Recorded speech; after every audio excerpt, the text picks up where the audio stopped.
Hello guys, what's up and welcome back dito sa channel natin. And for today's video, sasabihin niya anong gagawin natin ngayon. Okay, so for today's video, tuturuan ko yung paano ko ginawa yan. Diba?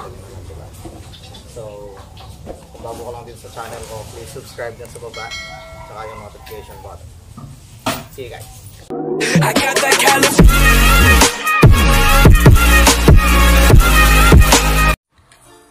So, ito yung mga steps na kailangan natin gawin para magawa yung intro ko kanina. So, number 1, kailangan mong mag-record ng 2 video and dapat timingan mo yan. Kaya napansin nyo, lagi akong tumiting sa relo ko dun sa intro ko para magsabay sila. Alright? So, ito 1, tapos 2. So, pagsasamahin lang natin sila. Mic, test, mic, voice, wala tayong mic. Voice,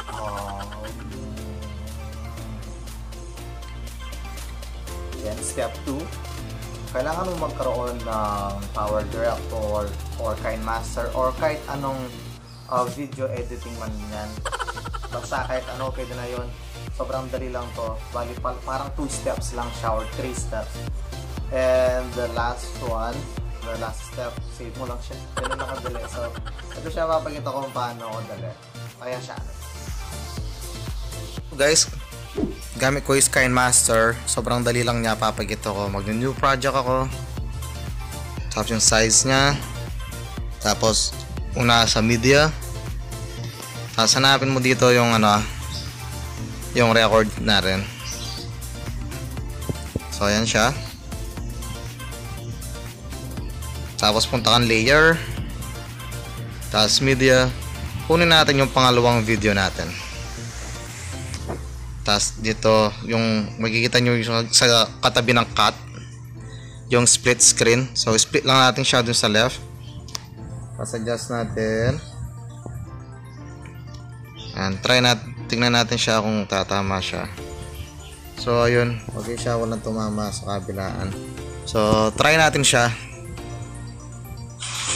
Hello guys, what's up and welcome back dito sa channel natin. So, ayun guys, ganun lang siya kadali. So ayan, na-clone na yung sarili natin. May kakambal na tayo. Tapos save mo lang siya dito sa left side. Tapos export. Tapos hintayin mo lang siya. Hintayin natin siya hanggang matapos. Kakat ko na siguro ito. Medyo matagal ata ito. Ilang segundo pa ito eh. A few moments later. So ayan guys, tapos na siyang mag-export. So pwede mo siyang i-play dito sa taas. Makikita nyo. Ayan. Buklat po. Tangin na, kapampangan yun. Buksan natin siya sa photos natin. Ayan siya. Hello guys, what's up and welcome back dito sa channel natin. And for today's video, sasabihin niya anong gagawin natin ngayon. Kung medyo basag man yung sound niya sa recording ko, kasi wala tayong hindi pala yung mic ko tsaka yung speaker magkatabi. So, pala hininaan ko yung volume kanina. So, ganun lang siya kadali guys.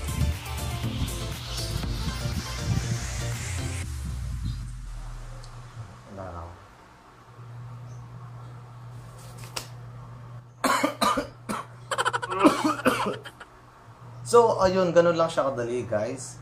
So, kung nagustuhan mo tong video na to, please subscribe din sa baba at saka yung notification button.